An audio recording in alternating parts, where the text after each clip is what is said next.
Allora, abbiamo fatto 1315 di dislivello, 7 ore e 38 di camminata e 20 km. Cristina, sei contenta come primo giorno, prima uscita dell'anno? 20 km. Guarda che dopo cammina, il primo dell'anno cammina per tutto l'anno. beh, in verità era un altro il proverbio, però vabbè, comunque. I primi giorni di un nuovo anno sono per tradizione quelli dove si dettano i buoni propositi e mi rendo conto che quella di conquistare più cime possibili può sembrare banale, ma noi siamo fatti così. E quindi voi vi chiederete, tutti questi pesci cosa c'entrano? Iniziamo dal principio. Quest'anno come location abbiamo scelto la bellissima Forni di Sopra. Ci siamo goduti la tradizionale fiaccolata di fine anno e i fuochi d'artificio. Per la cena abbiamo scelto il ristorante Osteria d'Anice, locale semplice che propone principalmente una cucina a base di pesce, offrendo comunque piatti di carne strizzando l'occhio alla tradizione montana. Noi ve lo consigliamo assolutamente perché ci siamo trovati benissimo e tutti i piatti che abbiamo assaggiato erano deliziosi. Fine serata in piazza con DJ dove ci siamo riscaldati saltellando prima di infilarci in tenda. Bene, siamo il 1 gennaio 2025, buon anno a tutti quanti. Situazione tenda, abbiamo attaccato la stufetta alla Bluetti e in pochissimi minuti già la tenda è super calda. Qua. Cri, auguro buon anno a tutti quanti. Buon anno! Oh, non molliamo noi. Non molliamo. Vediamo domani mattina come siamo. È facile adesso. Yeah! No, siamo sistemati benissimo. Buonanotte amore mio. Buonanotte. Ciao. Buongiorno squadra, scusate se vi parlo sottovoce ma stanno dormendo tutti e io non voglio disturbare. Allora facciamo il punto della situazione. Allora c'è chi ce l'ha grosso, chi ce l'ha grosso, chi ce l'ha grosso, chi ce l'ha grosso, chi ce l'ha grossissimo e poi ci siamo noi che non molliamo mai. Benissimo, primo percorso dell'anno e noi oggi andremo, o almeno cercheremo di fare un anello che non abbiamo ben capito quanto ci vuole per farlo. Boh, qua sul cartello mette 9 chilometri, ma noi faremo di più perché cercheremo di fare un giro d'anello partendo da Forlì di Sotto. E il sentiero prima 214, poi 212A, 213 e di nuovo 214. Vediamo cosa riusciamo a fare verso i campanili. Benissimo, fantastico. Allora noi questa mattina e ieri notte abbiamo dormito qua a Forni in modo tale da poter partire. Ecco, tanti auguri a tutti quanti. In modo tale da partire prestissimo. Che ore sono? 10:30. Benissimo. Andiamo. L'ambiente in cui si svolge il percorso è sicuramente di gran prestigio. Stiamo parlando del Parco Naturale delle Dolomiti Friulane. Dinanzi a noi alcune delle cime più selvagge e affascinanti. A far da protagonista il Monte Zauf e il Monte Rancolin che con i loro rispettivi 2245 e 2096 metri creano una cornice maestosa di rara bellezza. Il sentiero si presenta impegnativo data la lunghezza e il dislivello e per entrare nel vivo dell'escursione bisogna macinare qualche chilometro di salita decisamente noiosa, ma tranquilli che la soddisfazione alla fine vi ripagherà di tutti i vostri sforzi.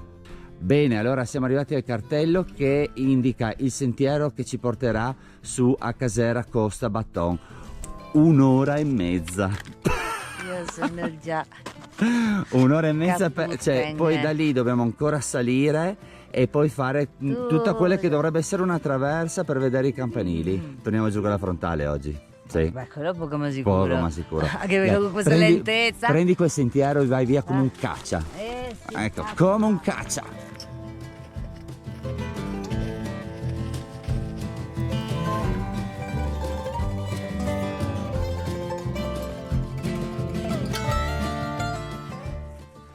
Dai tesoro, siamo arrivati alla casera, siamo arrivati. Sì, non pensavo di riuscirci. No, infatti, sei stata bravissima, perché non è un giro per nulla banale, Allora, wow, cavoli, guardate che bella che non è.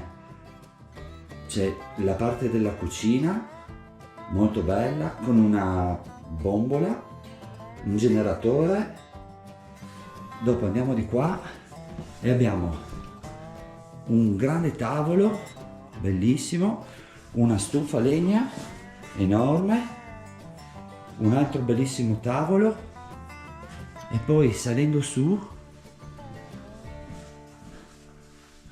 andiamo a vedere, abbiamo, oh cavoli, allora 2, 4, 6, 7 letti con i rispettivi materassi e ragazzi qua tutto in legno. Di notte credo che il caldo faccia da padrone perché secondo me tiene benissimo. Allora guardate il lavandino che vista ha per lavare i piatti, cioè con una vista così li laverebbe anche Cristina, ma normalmente me li fa fare sempre a me, anzi me li fa fare sempre a me. È vero?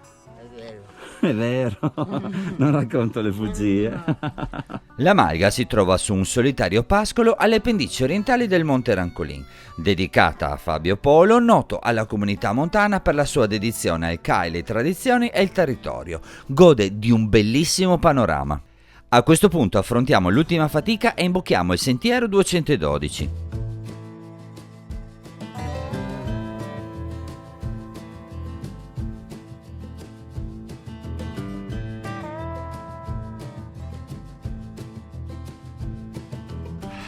Col cavolo che dopo i cartelli c'era una lunga traversa, c'era ancora una lunga salita e quei 200 metri che metteva sulla cartina tabacco, io credo che siano questi più qualcosina in più.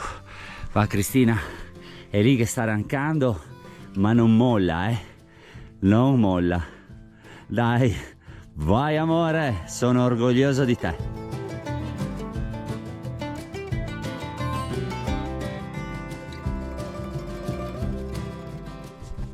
Allora, campanili raggiunti, sarebbe stato bello fare una dronata, però non è possibile perché siamo in un parco protetto e non si può dronare.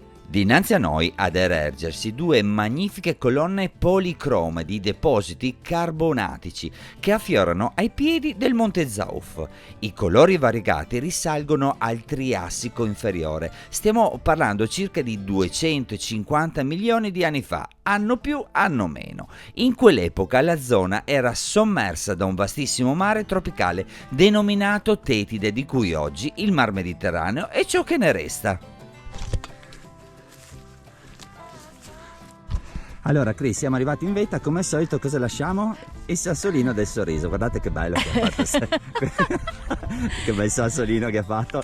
L'ha dimenticato a casa. Me li sono dimenticati sul muretto a mia. casa, miseria. Allora, mi ha fatto una testa così, mi sa tanto. Lo gnomo, bellissimo. Vabbè, lo metteremo su un'altra vetta, mi dispiace, è colpa mia. Se volete vi do le coordinate di casa, così andate a prenderlo sul muretto, risparmiate anche tempo, ne trovate due, ne trovate. Cioè fate l'affarone del secolo, ma non sarebbe la stessa cosa. Adesso noi prendiamo, giriamo i tacchi e torniamo giù perché ci aspettano ancora circa 9 chilometri di discesa. Cristina no, veramente ha scelto un percorso e si è infognata da sola, e uso la parola infognata per non usarne un'altra, perché sono un cavaliere. Bene, dai, butta giù quel sasso e lascialo lì, ok. All'altezza del Monte Vacca il sentiero è andato appunto in vacca. Allora, prova non superata e ritorniamo all'incrocio dove c'è il sentiero 214. Abbiamo provato a prendere la scorciatoia, ma è poco segnalata. Il sentiero fa un po' schifo, adesso scenderà il buio, preferiamo prendere la strada mulattiera che ci porterà giù. È più lunga senza ombra di dubbio, ma sicuramente sicura. Inutile andare a cercare robe giù per il bosco adesso, che poi no, non è il caso. Quindi strada sicura, si ritorna giù per la mulattiera, facciamo un pezzettino di 214 che ci congiungerà appunto a tutta una serie di infiniti tornanti. Peccato perché effettivamente il sentiero è mal curato, decisamente mal curato. Il nostro consiglio è di fare questo percorso quando le giornate si allungano e intraprenderlo in senso orario, in modo che il rientro sia tutto su strada bianca. Grazie ancora per essere arrivati fino a qui, se non lo avete ancora fatto iscrivetevi al canale Zaino in Spalla e fate i bravi!